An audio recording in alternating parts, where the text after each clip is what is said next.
নমস্কার, শুভ সকাল। সবাইকে স্বাগত জানিয়ে শুরু করছি আজকের নতুন ব্লগ। আশা করছি আপনারা যে যেখানে আছেন ভালো আছেন, সুস্থ আছেন। এখন কটা বাজে? 11টা 17। 11টা 17। হ্যাঁ, এখন 2 মিনিট 11টা 17 বাজে। তো আমি অনেক সকালে না, 9টার দিকে ঘুম থেকে উঠেছি। কিন্তু আজকে মানে অনেক ভোর সকালে 5টার দিকে আমার ঘুম ভেঙে গেছিল। তারপর অনেকটা সময় সজাগ ছিলাম। হ্যাঁ, আমি ঘুম ভেঙে 6টা বাজে উঠেছি, দেখি এরকম করে চেয়েছে মানে বড় আমি বড় এমন করে। করে চেয়েছিলাম, দিদি উঠে দেখে ভয় পেয়ে গেছে। তুই কি এইভাবে চেয়ে। তারপর অবশ্য ঘুমিয়ে তারপরে 9টা বাজে উঠেছি। আর উঠেই কাজে লেগে গেছি, কেননা আজকে ঘরে অনেক কাজ, অনেক জিনিস ধোয়া পাকলা করতে হচ্ছে। কারণ আমাদের শনিবারে আমাদের বাড়িতে শনি পুজো আছে, তার আগেই সব কিছু পরিষ্কার পরিচ্ছন্ন করতে হবে। এতক্ষণ আমি পরিষ্কার পরিচ্ছন্ন করেছি, করে এসে এখানে বসে রয়েছি, একটু মানে রেস্ট নিচ্ছি। কিন্তু ফ্যান চাইনি, ফ্যান না ছাড়ার জন্য এত গরম লাগছে। তারপর এখন একটা ডিম খেলাম, যাবো এখন যে দেখবো আরো কিছু ধুতে হবে নাকি। তো যদি কিছু ধুতে হয় তা এখন যে ধুবো। আর দিদি এই যে এখানে ব্লাউজ পিস, এটা তো ব্লাউজ পিস না, মানে ওই যে কাপড়গুলো বের করেছে, এগুলো এখন কাটবে বসে বসে। বিছানায় রেখেছে কেন কে জানে, এটা মা এটাকে উল্টা পাল্টা করছিস কেন? ও এখানে বিছানাতেই কাটবি? তো বিছানা না কাটি তাই বলতে উল্টা পাল্টা করবি? ও আচ্ছা, রেখে দিচ্ছি। এখন আমি যাই বাইরে যে কাজ করি। যা, দেখি কি কাজ করছিস। ওরা হচ্ছে খাবারের যে এটা আছে সেই সবকিছু পরিষ্কার পরিচ্ছন্ন করা হচ্ছে, তাই না? এই যে পরিষ্কার পরিচ্ছন্ন করা হচ্ছে। হ্যাঁ, যেখানে পরিষ্কার তোমাকে দেখায়, পরিষ্কার পরিচ্ছন্ন করা হচ্ছে। মা ওখানে বসে করছে, ওই যে ওটাকে পরিষ্কার করা হচ্ছে, আর বোনা ধুয়ে ধুয়ে দিচ্ছে, ঠিক না? আর আমি সেলাই কাজ করব, প্রচুর সেলাই কাজ বাকি রয়েছে। পরে এগুলোকে ধোয়া হয়ে গেলে তারপরে এসে আমি হচ্ছে ঝাড়পোছ করবো বা অন্য যে কোনো কাজ করব। এখন বাজে 6টা 35। আমি পড়িয়ে চলে এসেছি, আর এসে দেখি ঘরে তালা বন্ধ করা। তো সবাই মনে চলে গেছে জয়দেবপুর ফ্রিজ কিনতে। এখন ঘরে কেউ আছে নাকি বুঝতে পারছি না। যদি ঘরে থাকে তাহলে সামনের দিকে নেই, সেই পেছনের দিকে আছে। মানে সামনের রুমগুলোতে নেই, পেছনের রুমগুলোতে আছে। তাই কেউ আমার কথা শুনছে না। এখন যদি ঘরে কেউ না থাকে আমাকে বাইরে বসে থাকতে হবে। এখন দেখি কেউ আছে নাকি ঘরে। বাবা ঘরে ছিল তাই আমি ডেকেছি, তো ঘরে ঢুকতে পেরেছি, নাহলে আমাকে আজকে বাহিরেই থাকতে হবে। আজকে আগে আমার ব্যাগে চাবি থাকতো, কিন্তু এখন আর চাবি রাখি না, প্রয়োজন পড়ে না। সবসময় ঘরে না কেউ থাকে, তো ডাকলে খুলে দেয়।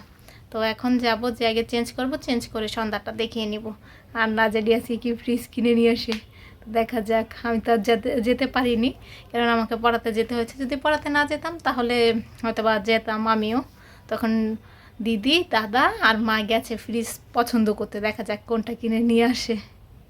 আগেও অবশ্য আমরা অনলাইন থেকে দেখিনি কোনো কিছু, এমনি জাস্ট চলে গেছে। দেখা যাক, মানে আসতে বোঝা যাবে কুই এনেছে।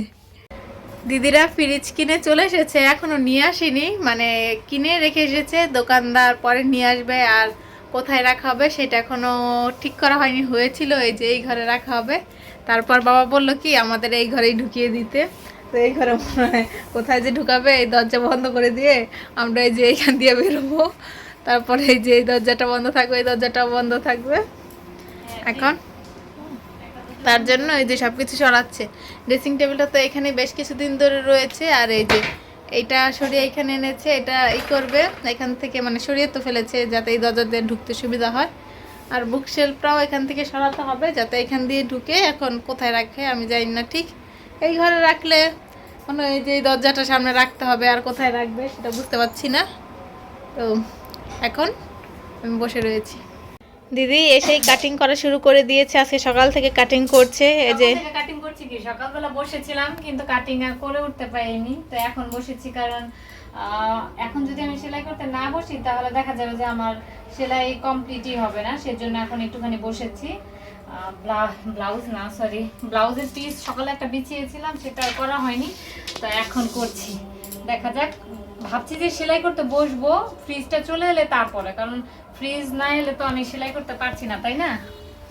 ওই ফ্রিজটা কোথায় রাখবে না রাখবে সেটা নিয়ে। এখন বাজে 8টা 22। আমি দুপুরে তাড়াহুড়ো করে কয়টা খেয়ে গেছি, মানে রান্না হওয়ার আগেই খেয়ে গেছি।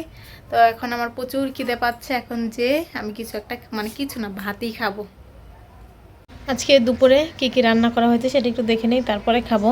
এখানে করা হয়েছে দাঁড়া শাক ভাজি, সঙ্গে একটা মাছ ভাজা করেছে, মানে মাছের লেজ ভাজি। এটা আমার জন্যই রাখা হয়েছে, তবে আমি এখন এটা খাবো না। আর করেছে ফুলকপি দিয়ে তরকারি। আর এখানে কি মাছের জানি ভুনা করেছে, এটা সম্ভবত বাবার জন্য করেছে। আর এখানে দাঁড়া দিয়ে চিংড়ি মাছ দিয়ে তরকারি। আমি কে আসতে আসতে দিদি যে কাপড় কেটেছে সেটা সেলাই করা শুরু করে দিয়েছে। এটা মায়ের মানে ঘরে পরার জন্য একটা পেটিকোট বানাচ্ছে। হ্যাঁ, এটা কি প্রায় শেষ পর্যায়ে নাকি? পেটিকোট সেলাতে তো বেশি টাইম লাগে না, তাই তাড়াতাড়ি হয়ে যাচ্ছে। আচ্ছা শিলা, আমি চলে যাই। এটা সেলাই হয়ে গেলে পরে আমারটা সেলাই করে তারপর হচ্ছে ব্লাউজের পিস কাটবো। আচ্ছা দেখা যাক আজকে কাটতে পারিস কিনা। সেই দুপুর থেকে কাটতে বসেছিস, কাটা হয়েছে কি? না, দুপুর থেকে সকালে। সকাল থেকে তো দেখা যাক কাটিস কিনা, হলে তারপরে বোঝা যাবে। আজকে দিদি এই দুইটা এই কি জানি পেটিকোট সেলাই করেছে, তো আজকে করতে পেরেছে, দুইটা ভালোই করেছে। তো মেশিনটা প্রথমে এখানে ছিল, এইখানটা থেকে এই যে এইখানটাতে নিয়ে যাওয়া হয়েছে। এইখান দিয়ে মানে এই জায়গাটা অনেকটা চিপা হয়ে গেছে, আর এই যে এই জায়গাটাতে অনেকটা চিপা হয়ে গেছে। আর ফ্রিজটা এই যে এখানে রেখেছি, ব্ল্যাক কালারের আনা হয়েছে। আর এটি একটু গ্লাস হবে ডোরটা, আর মধ্যে দেখা যায় যদি লাইটটা আমার দূরে গেলে ভালো দেখা যায়, কারণ লাইটটা দূরে তো। হ্যাঁ, এটা আমাদের ড্রেসিং টেবিল হিসেবেও কাজে লাগবে, তাই না? আমরা রেডি হয়ে এখানে দেখতে পারবো। ছোট, এটা আমাদের নিরামিষ ফ্রিজ হবে। হ্যাঁ, আমাদের যে আরেকটা ফ্রিজ আছে সেটা, আচ্ছা যাই হোক, এটা হচ্ছে আইস ট্রে। আর এইবারের ফ্রিজটা ডিপটা আমরা বড় চেয়েছিলাম, কিন্তু ডিপটা অনেকটা ছোট হয়েছে। এটা হচ্ছে নন পোস্ট না কি যেন বলে সেই ফ্রিজ। আর এখানে হচ্ছে বোতল হ্যাঙ্গার, বটলের ড্রোর, হ্যাঁ রাখা যাবে। এটা হলো হ্যাঁ, এই নরমালটা অনেক বেশি বড়।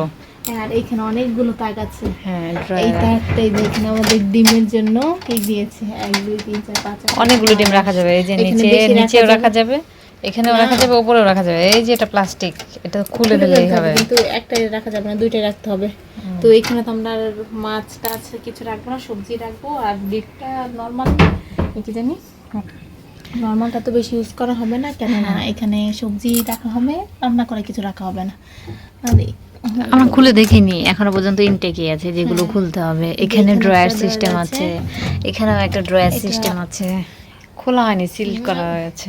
এই যে এইখানটাতে এই টেবিলটা ছিল, এই টেবিলটা এইখানটা রাখা হয়েছে, এখন সোজা করে রাখা হয়েছে। আর এখানে এটা থাকবে। আর আমাদের ঘরের অবস্থা তো এখনো করুণ আছে, কোনো কিছু সরানো হয়নি। ড্রেসিং টেবিলটা তো যেখানে সরিয়ে রেখেছি সেখানেই আছে, তো আজকে আর কিছু করা হবে না। আর দাঁড়া একটু দেখাই কিরকম অবস্থায় আছে। হ্যাঁ, তো এই যে এই ফ্রিজের ড্রয়ার, এই বক্সটা এখানে রেখে দিয়েছে। এই হচ্ছে আমাদের ড্রেসিং টেবিল। যেখানে বইখাতা রাখা আছে, এটা কোথায় ছিল? এটা ছিল ওখানে। এই চিপাটাতে। হ্যাঁ, সেটাও এখানে আনা হয়েছে। এখন এই জায়গাটা ডাম্প হয়ে গেছে, তাই না? এগুলো কালকে পরিষ্কার করতে হবে, আজকে আর করা যাবে না, ঠিক না বল? আর আমার মেশিনের এখানে রাখার পরে জায়গাই নেই বেশি একটা যাওয়ার জন্য। এই ঘরটা ভরে গেছে, আগে এই ঘরটা ফাঁকা ছিল, এখন এই ঘরটাও ভরে গেছে। মানে আমাদের রুমেই হচ্ছে না। যতই করছে রুমগুলো বাড়াচ্ছে, ততই রুম মানে ভরে যাচ্ছে। তো এখন কটা বাজে? এখন বাজে হচ্ছে 11:19। এখন বাজে 11:19। তো খাওয়া দাওয়া তো আমার শেষ, এখন যাব যে শুয়ে থাকবো। তো ভিডিওটা আজকে আমি এখানেই শেষ করছি। যদি কিছু ভালো লাগে লাইক কমেন্ট শেয়ার করবেন, দেখা হচ্ছে পরবর্তী কোনো ভিডিওতে। তখন ভালো থাকবেন, সুস্থ থাকবেন, টাটা, গুড নাইট।